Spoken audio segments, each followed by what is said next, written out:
Stress and health. What is the first thing that comes to your mind when you hear the word health? Most people immediately think of physical aspects such as diet or nutrition, exercise, or being free of disease or illness. Our physical health is definitely important, but the physical aspect is only one of 7 components of our health. Now that we discussed how stress affects our physiology, let's discuss health and how stress affects health and its many dimensions. It's actually impossible to talk about stress and stress management without addressing the concept of health and well-being because these concepts are so closely tied. Health is extremely comprehensive and holistic and includes much more than our physical status and is defined in terms of each of its dimensions. Physical health. What does it mean to be physically healthy? Do you have to be able to run a marathon in order to be considered physically healthy? Physical health is not necessarily measured by whether or not you can run a marathon, but by the ability to adequately perform the activities of daily living. These daily activities include getting out of bed in the morning, being able to get dressed, walking up a flight of stairs while carrying a bag of groceries, and so forth. Think of someone whom you would consider to be extremely physically healthy. How would you describe this person?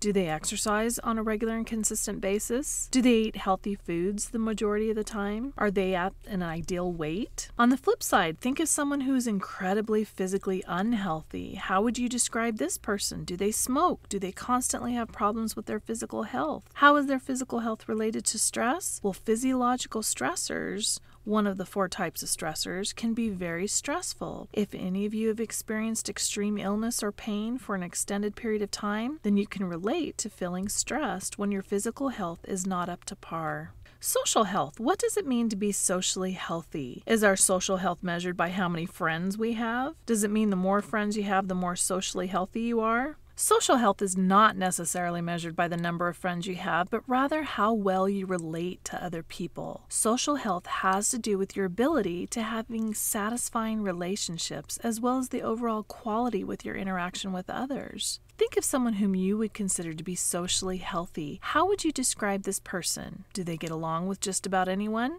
Are they well liked by others? Now think of someone whom you would consider to be socially inept or socially unhealthy. How would you describe this person? Why would you consider them to be lacking in social skills or social health? Do they have a difficult time communicating effectively with other people? Emotional health. What does it mean to be emotionally healthy? Is our emotional health measured by how happy we are? Do we always have to be in a good mood to be emotionally healthy? Emotional health, sometimes called mental health, does not necessarily refer to our level of happiness, but rather it has to do with our ability to feel and express the full range of emotions, but in an appropriate and controlled manner. Emotionally healthy people feel everything from extreme happiness to extreme sadness, but don't allow their emotions to rule their life. Their behaviors are not necessarily controlled or determined by their feelings and emotions all the time. Think of someone whom you would consider to be emotionally healthy. How would you describe this person?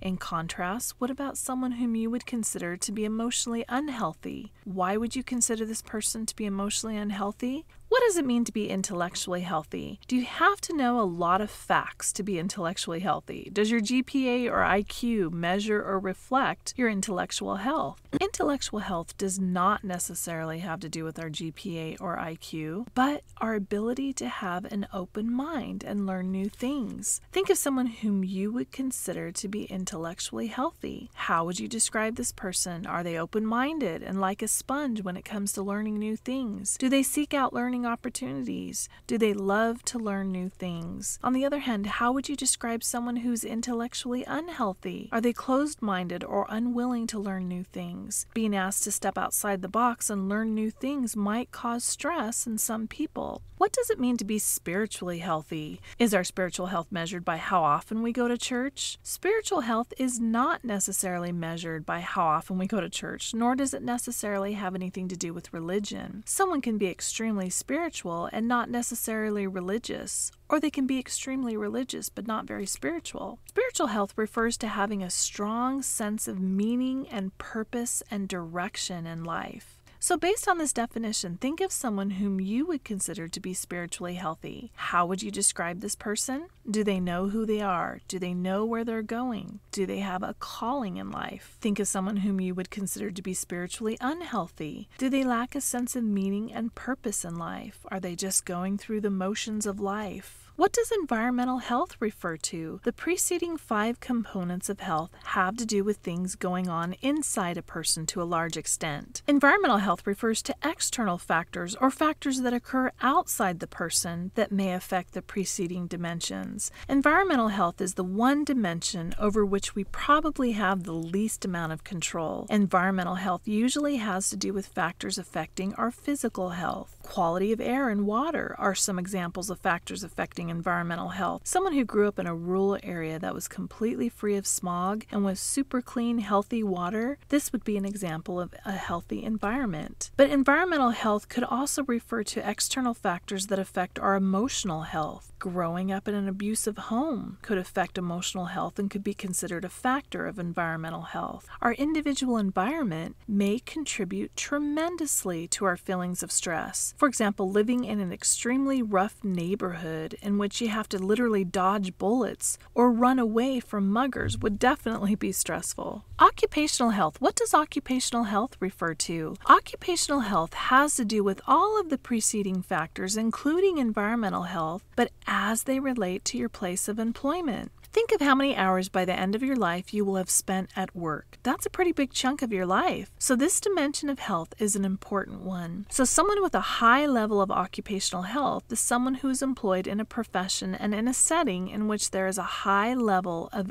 any of the dimensions: physical, emotional, intellectual, spiritual, and environmental health. Someone with a low level of occupational health is someone who is employed in a profession and in a setting in which there is a low level of those dimensions. A coal miner might have a low level of occupational health because his physical health is negatively affected by the environmental toxins that are associated with working in the mines. An employee at a company might have a low level of occupational health because her boss yells and screams at her, which affects her emotional well-being. Health is holistic. Physical health is the easiest of the dimensions to measure, which is perhaps the reason why we tend to give so much more attention to it compared to the other dimensions. There are tons of indicators of our physical health that are easily measured. Our percent body fat, weight, blood pressure, cholesterol levels, white blood cell count, etc. All of these may affect our physical health or our ability to perform daily activities. So when I ask what is the first thing that comes to your mind when you hear the word health, it's understandable that most people immediately think of aspects that pertain only to the physical domain of health. However, would you consider someone to be healthy if they exercised every day but had absolutely no friends because no one can stand to be around them? Social health. What if they ate the most perfect diet with tons of fruits and vegetables, never ate any sweets, but they're unable to relate at all with other people and have absolutely no relationships with others? Social health again. Would you consider someone to be healthy if they were in the best physical shape, but they had major problems with depression and were even suicidal? Emotional health. What if they have a great percent body fat, but they constantly lose their temper at the drop of a hat? Emotional health. Would you consider someone to be healthy if they were able to run a marathon, but they're incredibly closed-minded to the point of being extremely irrational and have major obsessive-compulsive tendencies? Emotional health. Would you consider someone to be healthy if they were at their ideal body weight, but refused to learn new things and were extremely closed-minded? Intellectual health. Would you consider someone to be healthy if they never get sick, but they have absolutely no sense of purpose in life, no direction whatsoever?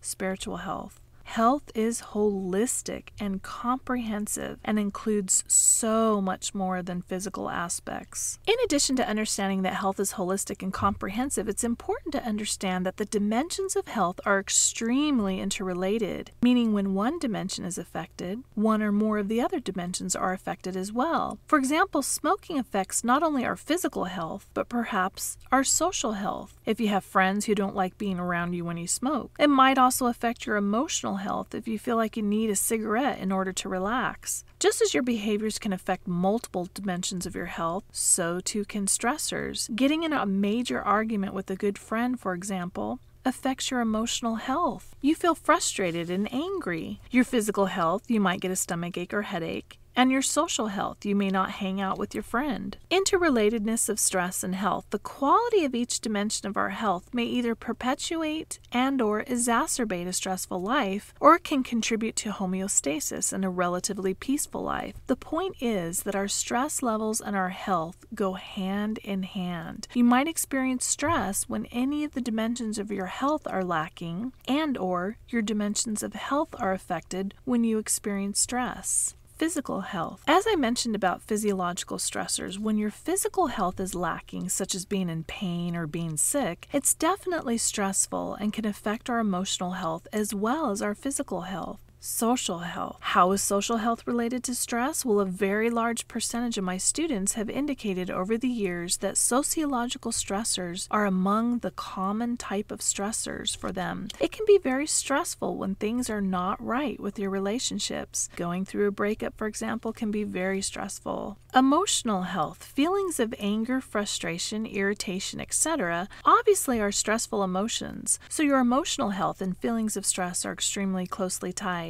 Spiritual health, not having a strong sense of purpose and direction in life, can perpetuate stressful emotions. Environmental health, living in horrible conditions, can certainly be stressful. Occupational health, hating your job, obviously contributes to your feelings of stress. There is usually a negative correlation with the two concepts of stress and health. In other words, when one is high, the other is low. When all dimensions of your health, for example, are good or high, your stress levels are usually low. When our stress level is high, usually one or more of our components of health are lacking or low. This is not to say that just because all dimensions of your health are good, you won't experience any stress. You might be dealing with tons of stressors and yet you're in good health. Or you might be in poor health but don't feel stressed. However, the better your health, usually the better you're able to deal with your stressors. So when attempting to manage your stress, don't forget to take care of your health. Results of a nationwide survey conducted by the NCHA, National College Health Association, further illustrate the connection between stress and health. The study specifically looked at stress and academic performance. Academic performance was identified as getting a poor grade on an exam or a project, getting a poor grade in the course, or taking an incomplete or dropping a course. The red line that goes across the bottom of the chart represents those that reported they were in excellent or very good health. Notice that those who reported stress affected their academic performance the least are those that reported they were in excellent or good health. Are thin people more or less stressed than heavier people? In other words, is there a correlation with body weight and stress? What do you think? Yes or no? Well, it looks like there is a correlation. Take a look at the most recent year, 2006 on the right. Students who reported that stress affected their academic performance the most were those with a BMI or body mass index equal to or greater than 30. Which is considered obese. But look right under them, students with a BMI of less than 18.5, which is considered underweight, were the second most common group to report that a stress affected their academic performance. So being overweight or underweight, which are both physically unhealthy, is related to stress as an impediment to academic performance. Again, the study specifically looked at stress and academic performance. So what about smoking? Are smokers more or less stressed than non-smokers?